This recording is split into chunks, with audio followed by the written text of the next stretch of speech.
Hari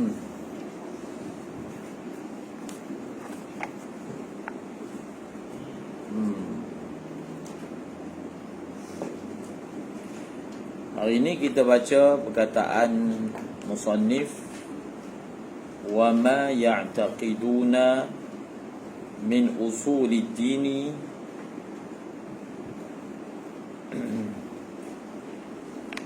wa ma yadinuna bihi li rabbil alamin. Di situ.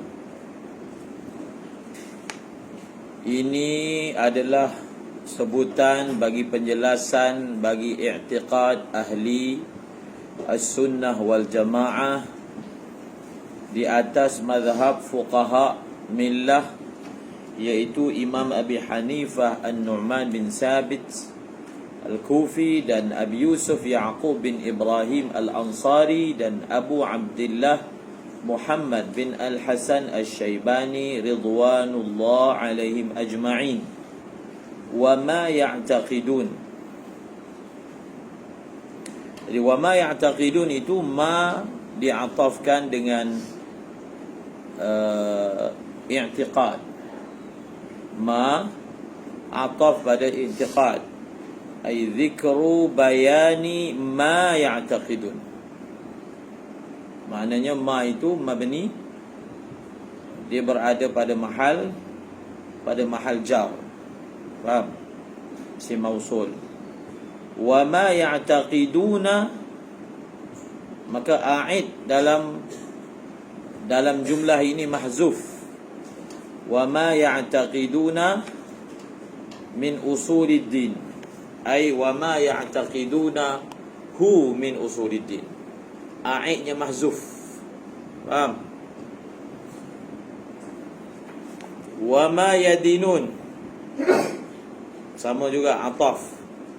Wa ma yadinuna bihi li rabbil alamin. Yang di sini a'idnya ataupun dhamirnya tidak dihazafkan, dizahirkan. Mungkin sebab dia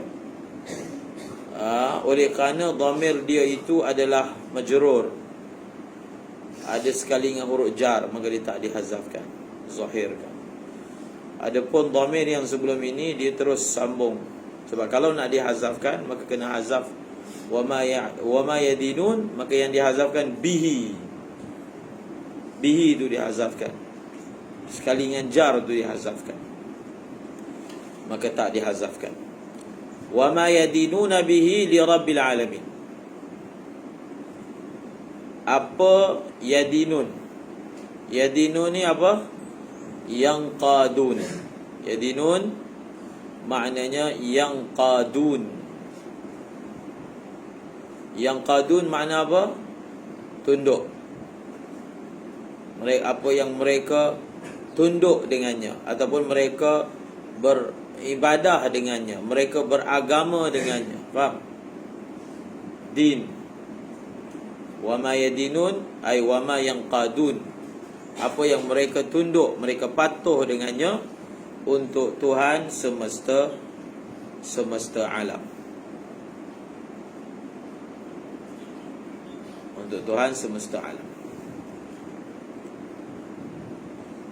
Okey. Selesai.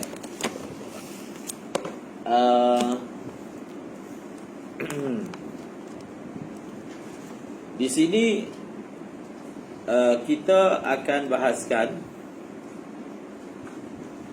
yang pertama, sebenarnya telah dibahaskan sebelum ini, iaitu perkataan yang disebut di dalam matan ini usuluddin. Perkataan yang disebut dalam matan ni iaitu usuluddin. Wa ma ya'taqidunahu min usuluddin. Jadi min itu min bayaniyah. Min bayaniyah kepada ma. Wa ma ya'taqidunahu ay min usuluddin. Apa yang beriktikad oleh mereka akan dia, apa yang diiktikad tu, yakni usuluddin. Jadi bila min itu bayaniyah, maka dia ada makna yakni, Iaitu itu adalah membayankan ma, itu maksudnya apa? Allahumma salli ala Sayyidina Muhammad. Okey, perbahasan pertama adalah berkaitan dengan perkataan usuluddin itu sendiri. Satu, perkataan usuluddin dia merupakan, boleh kita katakan sekarang ni lah, dia merupakan isim alam bagi nama sesebuah ilmu. Faham? Dia jadi isim alam. Kuliah usuluddin, dia jadi nama bagi sesebuah ilmu. Ilmu apa? Ilmu usuluddin. Macam contohnya fiqah lah, perkataan fiqah. Jadi perkataan fiqah ataupun syariah, kuliah apa? Syariah. Maka dia jadi nama bagi sesuatu ilmu. Okey.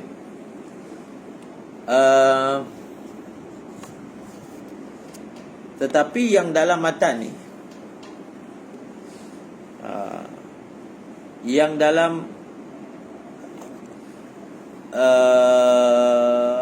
dalam matan ni, dia bukanlah merujuk kepada istilah tersebut.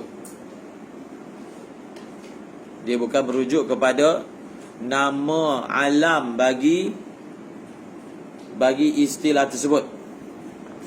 Tetapi kalau syarahan ringkasnya, usuluddin ini adalah merujuk pada, iaitu al-aqaid, at-tauhid wal-aqaid ad-diniyah. Faham? At-tauhid wal-aqaid ad-diniyah. Maksudnya apa yang beriktikad oleh mereka daripada apa? Daripada hal-hal akidah dalam perkara agama. Faham? Sebab iktikad ni dia ada dua. Satu, iktikad yang mana dia ada peranan betul dan salah, syurga dan neraka. Iktikad dalam perkara-perkara duniawi pun mengiktikad juga. Faham? Dia beriktikad yakin bahawasanya negara Amerika wujud. Itu mengiktikad juga. Faham? Dan lain-lain. Dia yakin benda depan dia ni namanya lembu. Iktikad juga. Faham? Tetapi bukan iktikad itu yang dimaksudkan. Bukan iktikad itu yang dipentingkan, sebab itu tak ada kaitan dengan thawab dan isim. Tak ada iktikad dengan thawab dan iqab. Sebab itu min bayaniyah, dia perlukan bayan. Sebab kalau sebut apa yang mereka iktikad itu umum, manusia iktikad pelbagai. Tetapi yang nak dijelaskan dalam buku ni adalah apa yang mereka iktikad daripada jenis apa? Daripada jenis akidah agama. Sebab itu dibayankan usuluddin ai al-aqaid ad-diniyah. Faham? Al-aqaid ad-diniyah. Itu perkara yang pertama. Kemudian perkara yang kedua, wa ma yadinuna bihi li rabbil alamin. Wa ma yadinuna bihi li rabbil alamin.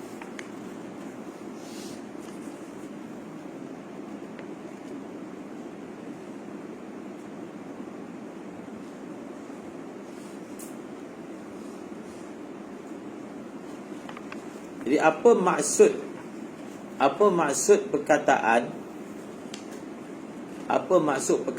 Rabb? Yang ni dia ada kaitan dengan apa? Dengan perbahasan tauhid kita lah.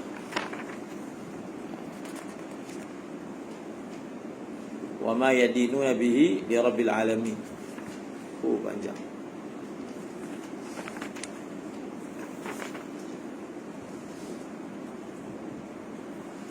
Jadi Syekh Saif Oda dibahaskan berapa muka surat ni?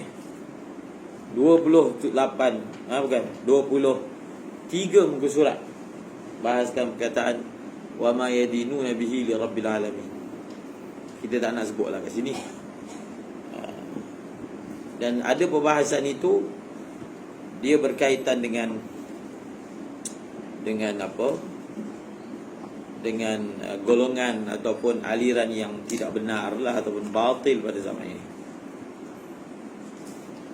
Jadi beliau bahaskan di sini dua perkataan. Pertama, apakah yang dimaksudkan dengan Rabb? Yang kedua, apakah yang dimaksudkan dengan ilah?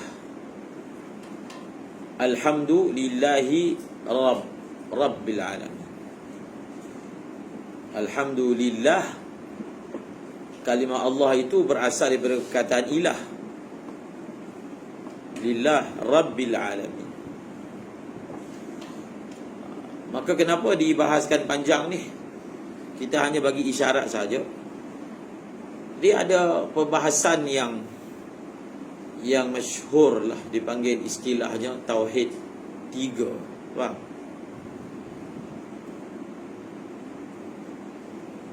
Tidak ada. Ada buku khas dipanggil Tauhid 3. Tauhid 3 ni dimasyhurkan oleh Syekh Ibn Taymiyah. Tauhid 3 ni dipanggil Tauhid Rububiyah, Tauhid Uluhiyah yang kedua. Yang ketiga Tauhid Al-Asma' Was-Sifat. Apa dia? Tauhid Rububiyah, Tauhid Ilahiyah, Uluhiyah, dan juga Tauhid Al-Asma' Was-Sifat. Ini dipanggil Tauhid As-Salas, Tauhid 3. Kalau dalam kitab Syarah Aqidah Tahawiyah yang ditulis oleh Abil Izi, itu adalah perbahasan berkaitan dengan masalah Tauhid 3. Ini perbahasan besar. Ulama ada tulis kitab Bid'iyah. Bid'ahnya membahagikan Tauhid itu pada 3.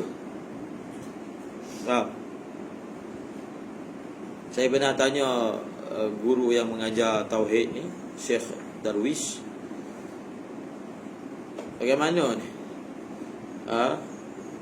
Sebab orang yang maknanya membahagi-bahagikan Tauhid ini, dia punya mabda'nya tak apa, tapi dia punya natijah dia itu bahaya. Faham?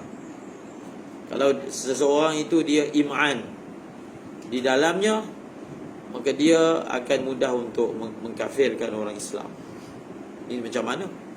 Macam mana mempelajari bahagian-bahagian Tauhid kepada 3 itu boleh bawa kepada ekstrim dan mengkafirkan orang Islam. Mengkafirkan orang Islam membawa kepada menghalalkan darah orang Islam. Dia punya climax dia akan bawa kepada menghalalkan darah orang Islam.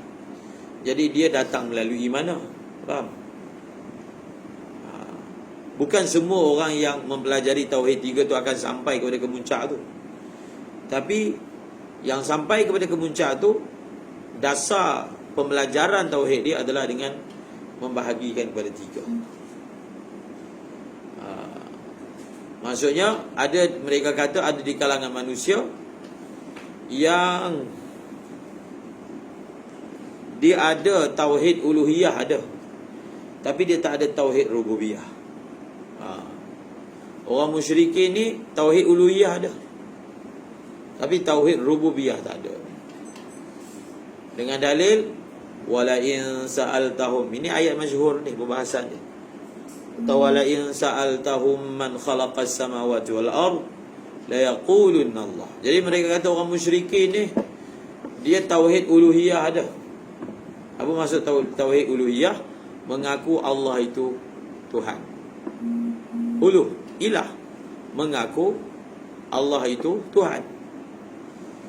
Tetapi menyengutukan Allah dalam sudut rububiyah. Bagaimana pula? Rabb ni maksudnya yang mengatur alam, turunkan hujan, bagi anak, Jadi mereka kata orang musyrikin ini menisbahkan kuasa rububiyah ini kepada selain Allah. Maknanya ada juga selain Allah yang boleh turunkan hujan. Ada juga selain daripada Allah yang boleh bagi rezeki. Jadi mereka ni tauhid uluhiyah ada, tauhid rububiyah tak ada. Tak apalah kalau yang dimaksudkan itu orang musyrikin.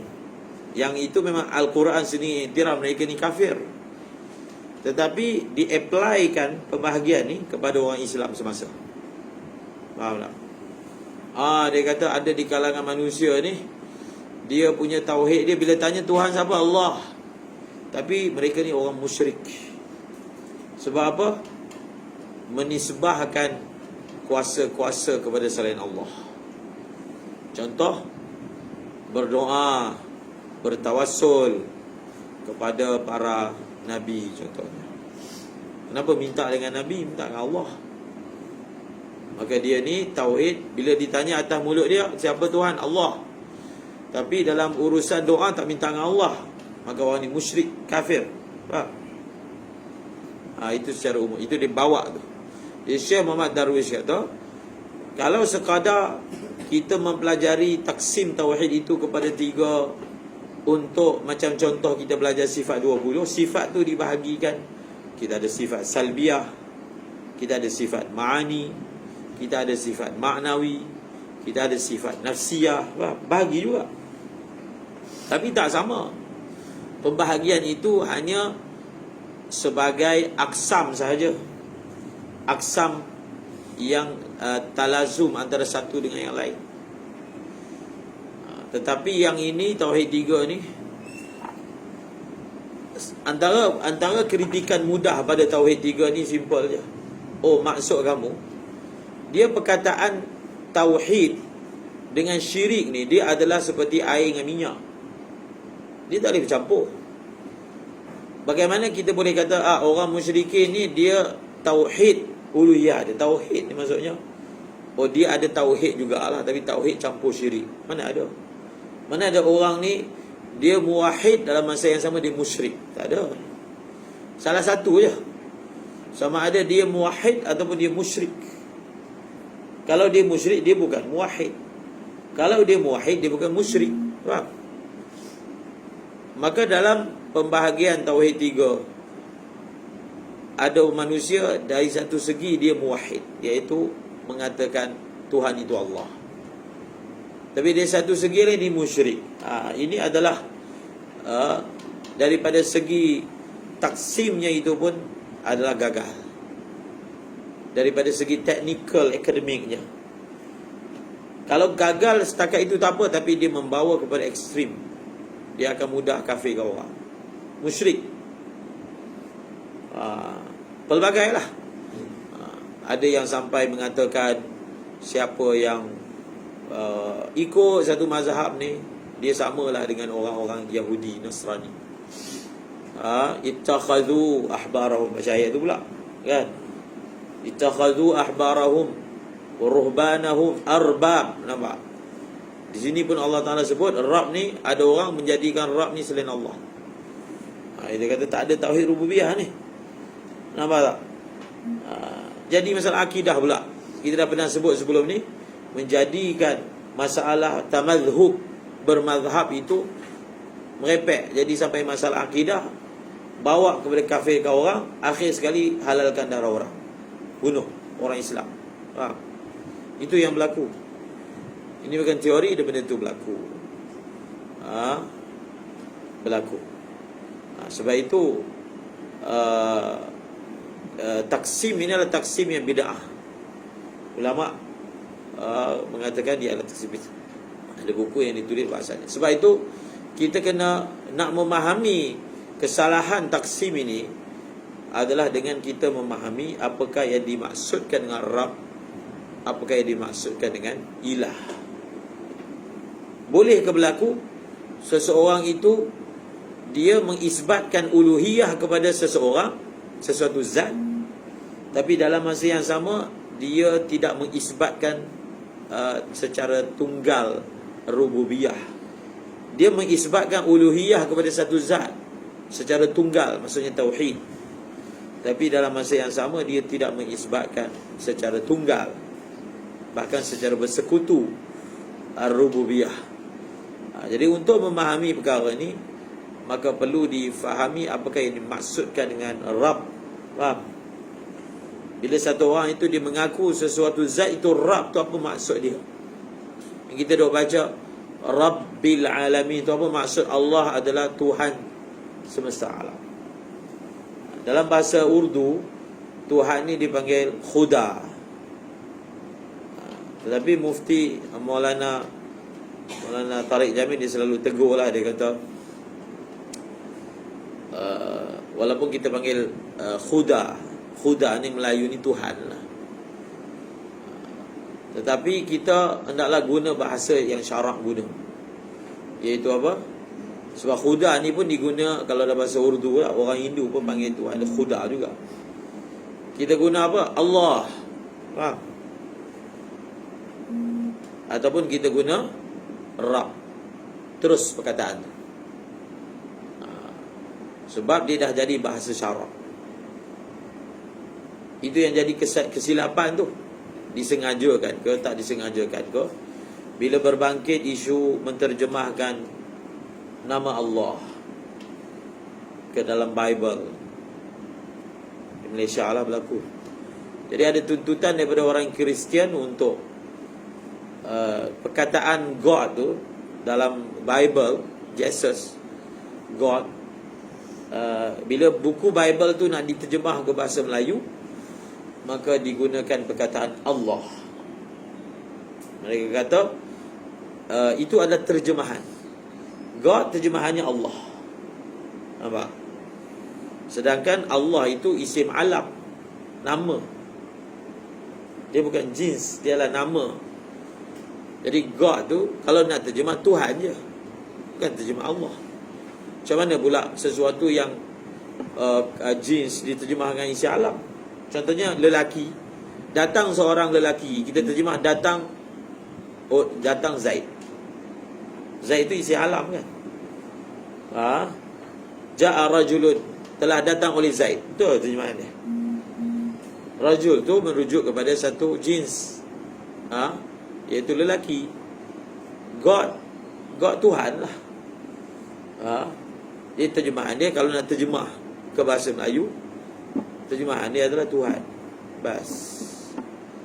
Tapi diterjemah kepada Allah dengan cara mengelirukan.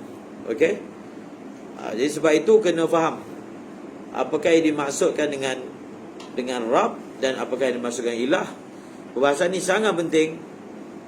Kerana apa? Dia ada kaitan dengan perbahasan yang memang pembahasan yang tak pernah habis, yang menjadi konflik, yang mencetuskan ekstremis dalam kalangan masyarakat. Kalau diim'ankan, mungkin orang akan ada hujah, tak ada pun. Ada orang belajar Tauhid 3 tak ada sampai bunuh orang. Sebab dia tu tidak im'an. Kalau diim'an dalam bahaskan, dan dia akan bawa kepada itu. Dan benda ni berlaku. Cukuplah ia menatijahkan perkara itu untuk mengatakan dia adalah salah. Okey? Sekarang ni wama yadinuna bihi li rabbil alamin. Apakah yang dimaksudkan dengan kalimah Rabb?